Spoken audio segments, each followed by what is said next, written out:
Welcome to the College Investor Audio Show, where we talk about the biggest issues impacting millennial money, from student loan debt to side hustles to building wealth. We will show you how to get out of debt so that you can build real wealth for the future. Hello, welcome to the show today. Is there a statute of limitations on student loans? That's our question of the day. Let's get right to it. So private student loans, just not federal student loans, are subject to statutes of limitations. The defense of latches and the defense of infancy. Those might be brand new terms for you today, but these rules can affect whether a student loan is actually legally enforceable. First of all, what is the statute of limitations? A statute of limitations is a limit on the period of time during which a lender can sue a borrower to collect on a defaulted loan. After the statute of limitations has expired, the loan is referred to as time-barred debt and is no longer legally enforceable. The lender can attempt to collect a debt after the statute of limitations has passed, but they can't file a lawsuit or threaten to file a lawsuit to collect the debt. Interesting. Some lenders will file a lawsuit anyway, hoping to get a court judgment against the borrower. This is why a borrower should show up in court, preferably with an attorney, if they are sued. Otherwise, they're going to lose.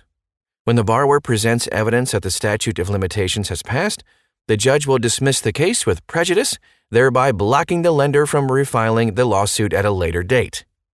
Time-barred debt can remain on the borrower's credit report for up to 7 years after the last payment, except in Mississippi and Wisconsin, where the debt must be removed from the credit report once the statute of limitations has been reached. Borrowers should be careful, though, if they are contacted about any time-barred debt.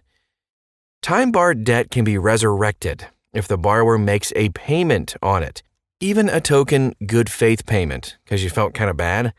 That acknowledges the debt and promises to repay the debt. Don't sign anything without speaking with an attorney first. Without acknowledging that the debt is yours, ask for proof that the debt is owed, the name of the original lender, the account number, the original name and address of the borrower, and the amount and date of the last payment. Ask for this information in writing within 30 days by certified mail, return receipt requested. So important. Again, have this letter reviewed by an attorney before you send it. You can tell a lender or collection agency to stop contacting you about time-barred debt by exercising your rights under the Fair Debt Collections Practices Act. You can find that link to that act at thecollegeinvestor.com. By the way, there is no statute of limitations on federal education loans. The federal government also has very strong powers to compel repayment. Believe you me, they do, even without filing a lawsuit. They can garnish up to 15% of your wages administratively.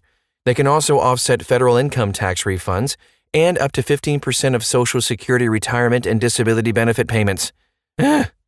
Private student loans, though, they're still subject to statute of limitations, which vary by state, from 3 to 10 years, with 6 years being the most common. The statute of limitations starts with the date the borrower failed to make a payment that was due, or the date of the most recent payment, whichever comes later.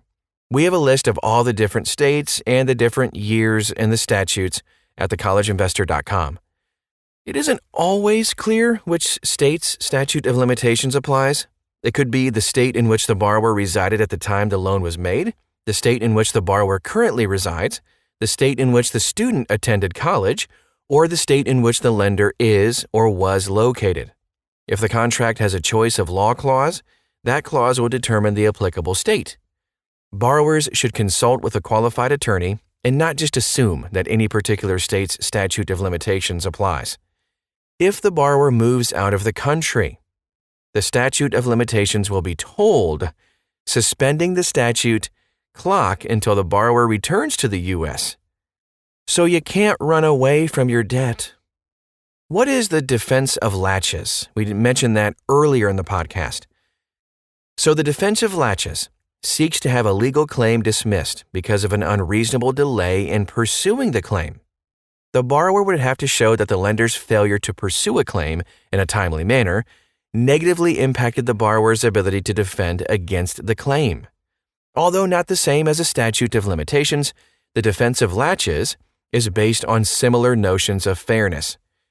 For example, records are lost and memory fades as time passes, making it harder for the borrower to prove that they do not owe the debt. Borrowers rarely try to raise the defense of laches because most student loan promissory notes require borrowers to keep their contract information up to date.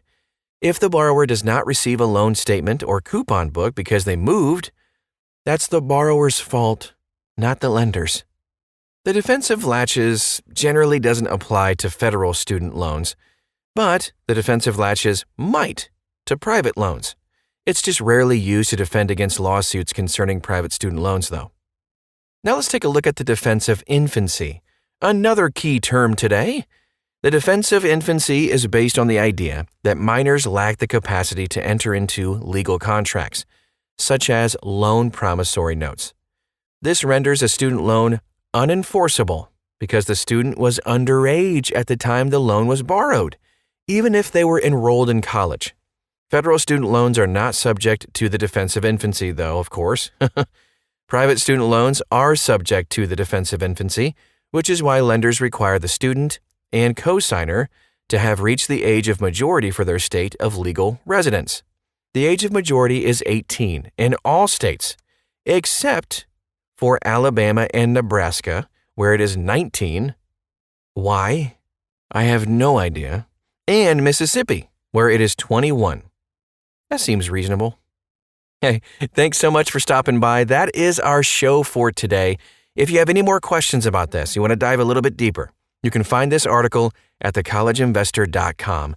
Just copy and paste the title of this podcast into the search bar and you will find exactly the article.